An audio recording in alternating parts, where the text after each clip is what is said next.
Assalamualaikum warahmatullahi wabarakatuh.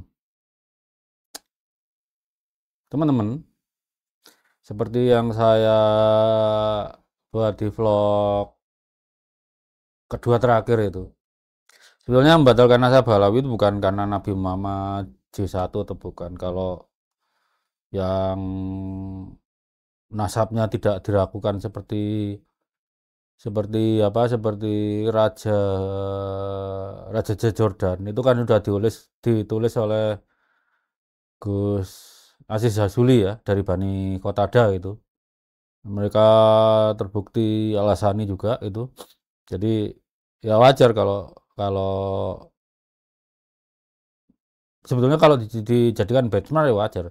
Tapi saya tidak menggunakan pendekatan seperti itu. Bahwa setiap klaim itu perlakukan setara.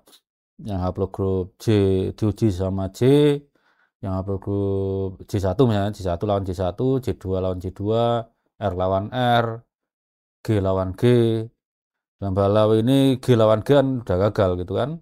Karena saya ketemu Bani Tamim yang haplogrupnya G, yang jumlahnya persentasenya kecil. Karena mayoritas itu J1, nomor 2 J2, G itu entah nomor berapa gitu. Ternyata TMRC-nya kan 14.400 tahun yang lalu. Padahal jarak Nabi Muhammad dengan Syed Adnan itu cuma 21 generasi. Kan nggak masuk akal kalau 13.000 tahun diisi 21 generasi, walaupun lupa sampai 5 nama pun, maksudnya nggak tercatat 5 nama, itu ya tetap nggak masuk akal. Apalagi kalau dibandingkan dengan Kohanim yang GM377, itu karena haplogrup G selain GM3377 itu cuma ketemu satu orang. Jadi klasternya GM377. Itu 20.800 tahun yang lalu. Sementara zaman Nabi Ibrahim itu sudah ada city state, kerajaan yang sifatnya kota-kota itu kayak zaman Yunani kuno itu kan kira-kira 3.000 tahun sebelum Masehi, berarti 5.000 tahun dari sekarang. Dan itu yang kompatibel antara narasi sejarah bahwa zaman Nabi Ibrahim itu sudah ada kerajaan dengan tes DNA. Cuma haplogrup JZ2329 nggak ada yang lain, J2 juga enggak, G apalagi gitu. So, tapi kan ada argumen siapa yang sepakat dengan saya. Nggak ada yang harus sepakat dengan saya. Saya lebih penting siapa yang pendidikannya biologi, biologi ya, menentang saya. Ayo kita live. Berdua, ditonton masa Indonesia itu. Ini kan masalah Indonesia. Kalau Balawi di luar negeri kan nggak bikin masalah, kasihan kita. Mereka kan nggak, di mana kecuali di Malaysia ya mungkin. Balawi diharapkan nggak ngaku-ngaku keturunan Nabi, bisa dipotong lehernya oleh Pangeran MBS. Karena Bani Saud itu bagaimanapun juga Bani Ismail. Kalau Balawi ngaku keturunan Nabi, beda haplogramnya yang umurnya apa? Sekitar 2.400 tahun yang lalu dengan Bani Saud. Oh, celaka itu. Karena Pangeran MBS itu sedang menginisiasi proyek genom untuk warga Arab gitu ya. Jadi kalau yang tidak sepakat, ayo kita live. Termasuk yang internal BRIN ini. Kalian yang di BRIN dan nggak suka dengan apa yang saya tulis, daripada backstabbing itu dengan proses administrasi, ayo kita live. Kita lakukan science communication gitu ya, di hadapan publik. Minimal kan sisi edukasinya kan di publik ada. Kurangan tempat kerja saya itu, kita nggak punya person seperti Dr. Carl Sagan itu. Kalau Dr. Carl Sagan itu kan lebih dikenal sebagai science communicator gitu. Bukan dikenal sebagai apa ya, scientist top itu. Tapi beliau itu bagus dalam menerangkan sains.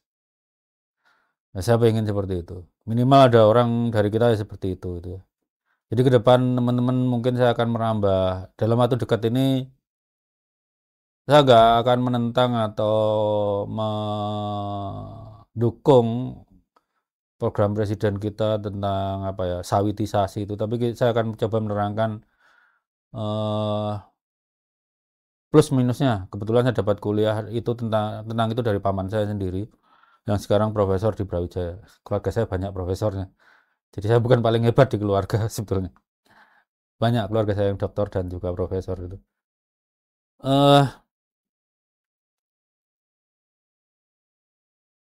Jadi itu, kalau ngajak secara person sering, saya nggak takut untuk berdiskusi dengan dia. Intinya kalau kita desain itu bukan banyak-banyakan paper. Siapa yang bicara datanya benar, olah datanya benar, ya dia yang upper hand.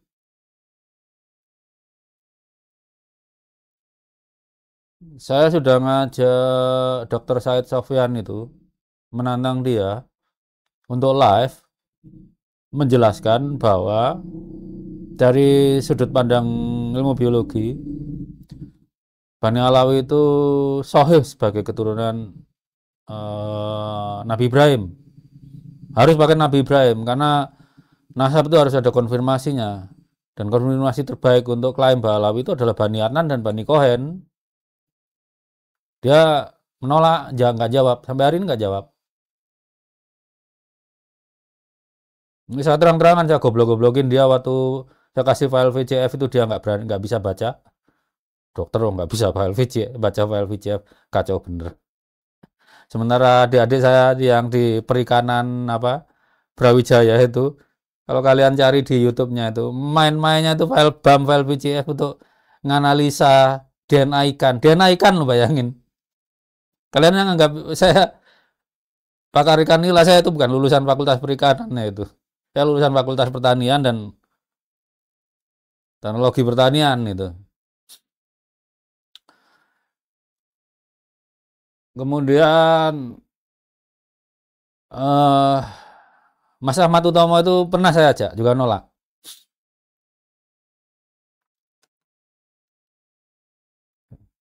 Mas Ahmad Utomo lulus doktoral lebih dulu dari saya, otomatis lebih senior. Tapi kalau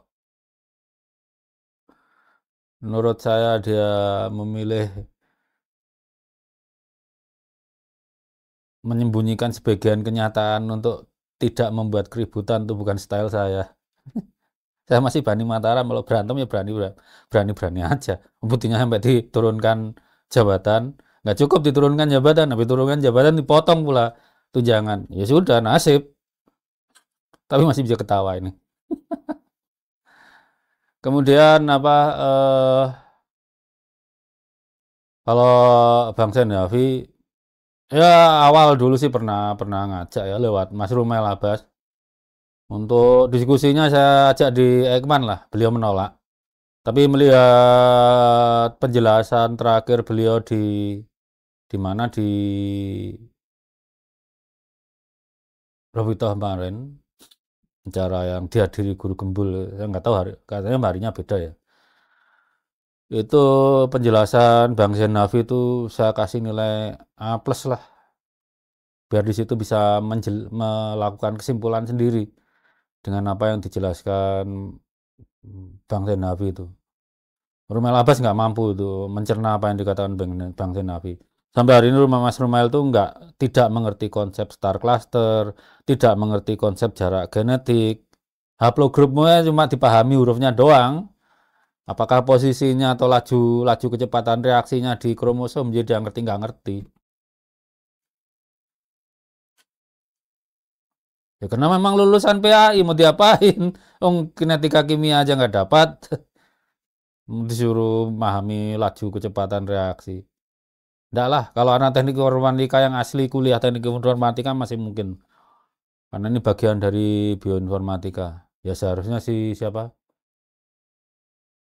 Saya lupa itu. Jadi teman-teman, kalau saya tidak akan mempertanyakan siapa yang sepakat dengan saya sekarang, tapi siapa yang bisa, maksudnya background pendidikannya biologi ya, terserah dia pertanian, biologi, kedokteran hewan, apalagi dokteran anak, dokter gigi, whatever, siapapun yang pernah dapat mata kuliah biokimia. Kalau tidak sepakat, ayo kita hitung bersama deh di live. Live berdua. Kalau nggak punya kuota, belikan kuotanya. Kita didik masyarakat Indonesia. Jangan ikutin Gus Yahya Stakuf yang sesuatu yang bisa diamati, dihitung, terus di apa? Nggak perlu pakai don aja. Kapan majunya orang Indonesia? PBNU sekarang tuh merasa nggak punya kewajiban melakukan transformasi Nahdien kultural menjadi Nahdien intelektual. Nggak ada. Sepertinya mereka memilih tidak menjalankan tugas kenabian yang satu itu. Tugas Nabi Muhammad itu kan ya selain menyempurnakan akhlak kan juga hijrah dari kebodohan menjadi seseorang yang berilmu. Ilmu sekarang tuh nggak cukup sekedar tahu loh ya. Iqra itu artinya riset, bukan artinya baca. Karena baca tanpa dijelasin kan spektrumnya lebar sekali. Semua tanda-tanda alam harus dibaca dan diinterpretasikan.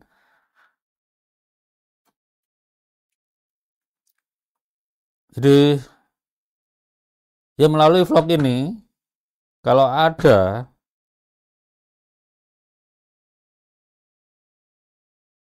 saya sebut biolog aja ya, generik aja. Semua yang pernah mendapatkan pendidikan biologi itu tidak sepakat saya. Termasuk yang di internal BRIN sekalipun. Kalau ada rekan-rekan saya yang di BRIN nggak sepakat, ayo kita live berdua. Kita buktikan dengan hitungan, karena hitungannya sederhana sekali. Cuma jarak genetik aja, bahwa kalau kalian sepakat Balawi itu keturunan Nabi Ibrahim, hitunglah di depan publik. Kalau saya udah menghitung berkali-kali, mau dipakai metode apapun, mau jarak genetiknya pakai STR atau SNP, nggak mungkin. Nah, tes DNA itu tidak bisa dipakai memastikan nasab karena memang butuh metadata. Tapi kalau untuk menolak nasab itu nggak butuhnya cuma klaim aja. Jadi satu populasi mengklaim keturunan Nabi Ibrahim udah bisa kita uji. Informasi pertamanya itu cukup klaim aja. Kalau nggak mengklaim apanya yang diuji? Orang nggak mengklaim. Kan nggak perlu diuji. Yang perlu diuji itu kan yang mengklaim. Jadi kalau tes DNA itu nggak butuh tes DNA nggak butuh silsilah lengkap berapa generasi. Yang penting dia mengklaim sebagai keturunan seseorang bisa kita uji. Dalam kenyataannya ya, Bani Ismail itu tidak melihara buku nasab loh. Keturunan Nabi Ismail itu banyak yang tidak melihara. Coba tanyain Anies Baswedan itu ke Nabi Ismail bawa nggak buku nasabnya. Padahal Baswedan itu yang di Indonesia itu L858. Selain Baswedan, Bajamal juga itu L858. Kemudian Zubaidi itu Adnani. Y4349, Bani Zubaidi itu. Saya lupa satu Bani lagi ada. Lupa lah itu di saudara-saudara kita yang di Alir satu. Oh, Bani Tamim. Bani Tamim itu juga sama, Adnani 4349. Yang haplogrup J1 ya. Bani Tamim itu mayoritas J1. Walaupun ada minoritas J2, ada minoritas E, ada minoritas R, ada minoritas G. Tapi kalau mengikuti konsep star cluster, Bani Tamim itu star clusternya yang berkabar sesuai umur Sayyid Adnan itu adalah J1 saya lupa cabangnya dari 4349 lupa saya. Kalian lihat video saya yang berarti kalau dengan sekarang itu video ketiga terakhir tuh. Itu upload grup terminalnya para Bani Tamim yang secara paternal keturunan Sayyid Adnan. Jadi ini tantangan terbuka saya. Kalau khususon kalian Bani Alawi atau yang Rob itu, kalau memang kalian punya biolog yang bisa mendukung pendapat kalian, ayo kita live hitung berdua. Dengan matematika sulit untuk berbohong. Oke. Kita mengutip pendapat Bang Senavi. Ya, Bang Senavi. Bahwa dalam tes DNA itu keterwakilan perlu. Coba cari haplogrup GY32612 Satu, selain Balawi cari yang Halasani di mana? Kalian cari Bani, G32612 loh. Karena kalau G2613 umurnya baru 900 tahun. Sementara Imam Ali itu kan 1400 tahun, berarti G32612. Maka kalian harus cari Bani apa? G32612 di Al-Hasani. Cari coba. Kemudian cari sama yang Nani. Misalnya Bani Tamim, Bani Otaibi, Bani Mutari. Ada nggak G32612? Dan seharusnya kalau kompatibel dengan narasi sejarah dan narasi kitab suci gitu ya, maka Bani Kohen juga harusnya di G32612 bukan GM377 yang ternyata ada di Kohanim.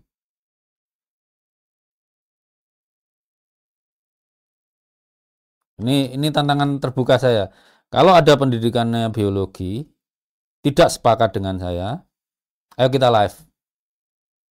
Termasuk yang rekan sejawat saya di BRIN, yang saya ngerasa mereka ada yang beberapa backstabber, jadi ya melakukan tekanan lewat administrasi kan, yang kalian tahu semua. Kemudian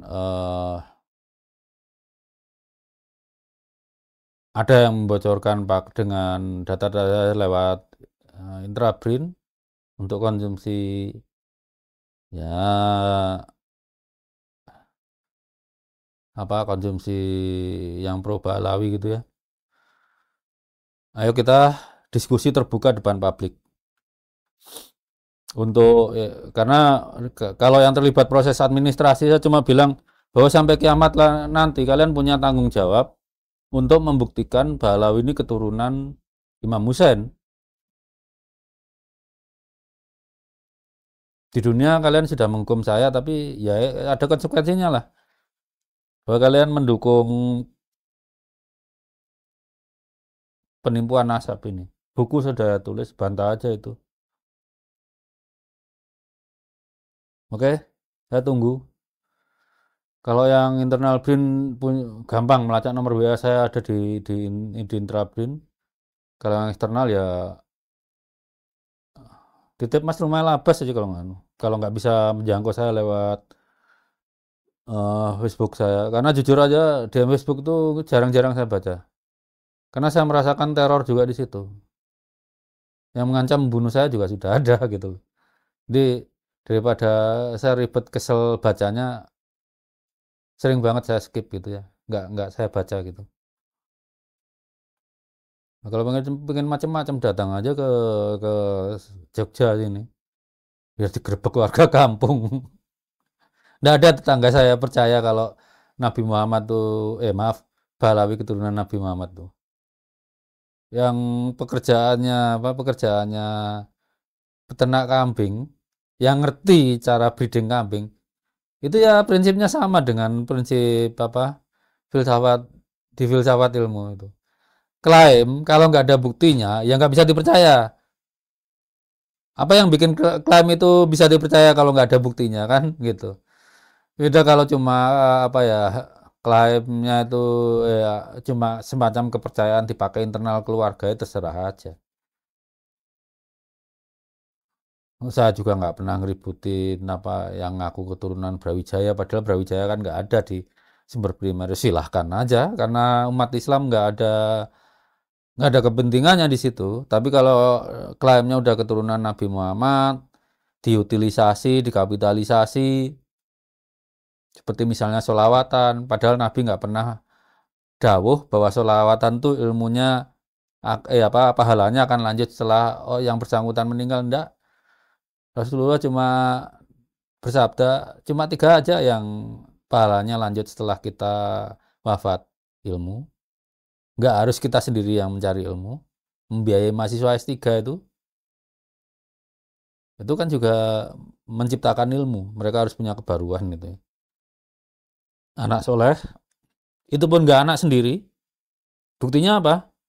Nabi Muhammad, perhatikan Nabi Muhammad, apa yang beliau lakukan waktu menguburkan ibu angkatnya, Fatimah binti Asad. Berarti kan nggak harus anak kandung. Ketiga, amal jariah yang akan bermanfaat setelah kita mati. Paling panjang apa? membiayai pendidikan orang lagi-lagi. Kalau kita membiayai pendidikan orang, orang itu jadi dosen atau guru, kemudian salah satu cucu akademiknya atau cicit akademiknya membuat penemuan spektakuler atau dia sendiri menurunkan ilmunya generasi-generasi. Bayangkan panjangnya panjangnya streaming pahala ke kalian yang mau nyumbang demi ilmu. Daripada bayari Habib Dawir atau bayari sholawat dikonserkan, lebih baik biayai anak-anak muda kita berbakat yang sedang mengejar ilmu. Saya ngerasakan sendirilah sakit-sakitnya S3 itu, sampai keuangan saya berantakan. Apalagi yang lab, yang di laboratorium, itu sakit banget kalau kuliah di Indonesia. Kalau bukan orang kaya itu. Saya ketemu sendiri ada junior saya yang meninggal di depan pintu. Saya nggak langsung ya, beritanya kan lewat adik kelas yang lain. Itu di depan pintu sidang ujian dia kena stroke gitu. Saya maklum lah, nggak semua orang, entah jiwanya tahan, fisiknya nggak tahan, atau fisiknya tahan, jiwanya nggak tahan. Saya alhamdulillah masih selamat. Itu aja teman-teman, udah panjang oleh itu. Kalau ada yang berani, saya nggak perlu mempertanyakan siapa yang sepakat dengan saya atau tidak. Di Facebook saya teman saya biolog banyak, nggak ada yang nentang satupun. Saya ngomong gini bukannya nggak konsultasi sama orang, ya tetap konsultasi dengan teman-teman yang nggak berani muncul, itu tetap konsultasi. Beberapa ada juga kepala lab juga ada yang juga pernah menjadi kepala pusat riset walaupun PLT gitu kan ya. Tetap saya konsultasi kok, nggak ambil pendapat sendiri. So kalau nggak sepakat, ayo naik. Termasuk yang di internal BRIN, daripada nggak sepakat, ya yuk kita naik live, kita hitung sama-sama. Itu daripada backstabbing memanfaatkan kelemahan proses administrasi di tempat kerja gitu ya. Tetap juga yang terlibat masalah itu, ya kalau Tuhan adil ya. Saya yakin sih Tuhan adil, itu akan menuntut tanggung jawab mereka. Mereka kalau saya membuktikan, kalau saya menyatakan dengan menghitung, menelusuri datanya bahwa klan Ba'alawi ini bukan keturunan Nabi dan saya dihukum, yang menghukum itu entah kapan harus mampu bertanggung jawab bahwa klan Ba'alawi itu memang keturunan Nabi Ibrahim. Secara akademik mereka harus bisa membuktikan. Karena ini presiden buruk ini. Orang melakukan science communication terus kemudian dihukum. Itu aja. Jadi saya tunggu kalau bisa perwakilan dari Robito Alawiyah. Ada kenyataannya, walaupun kalian banyak yang bilang nggak percaya DNA, ternyata Bang Zenawi malah disuruh ceramah di situ. Dan 100% apa yang dijabarkan Bang Zenawi itu benar. Itu kan orang-orang yang disuruh di situ disuruh mengambil kesimpulan sendiri. Memang banyak versi di Kohanim itu, tapi kan bisa dikonfirm dengan yang di Bani Ismail. Sesuai nggak jarak genetiknya? Ya itu yang terlewat dari apa yang di Bang Zenawi adalah menjelaskan secara matematik apa itu jarak genetik. Itu aja yang terlewat waktu itu. Tapi wajar, karena kalau sudah jelasin, yang ngumpul di situ goblok semua, nggak ngerti-ngerti. Udah gitu aja ya. Wassalamualaikum warahmatullahi wabarakatuh.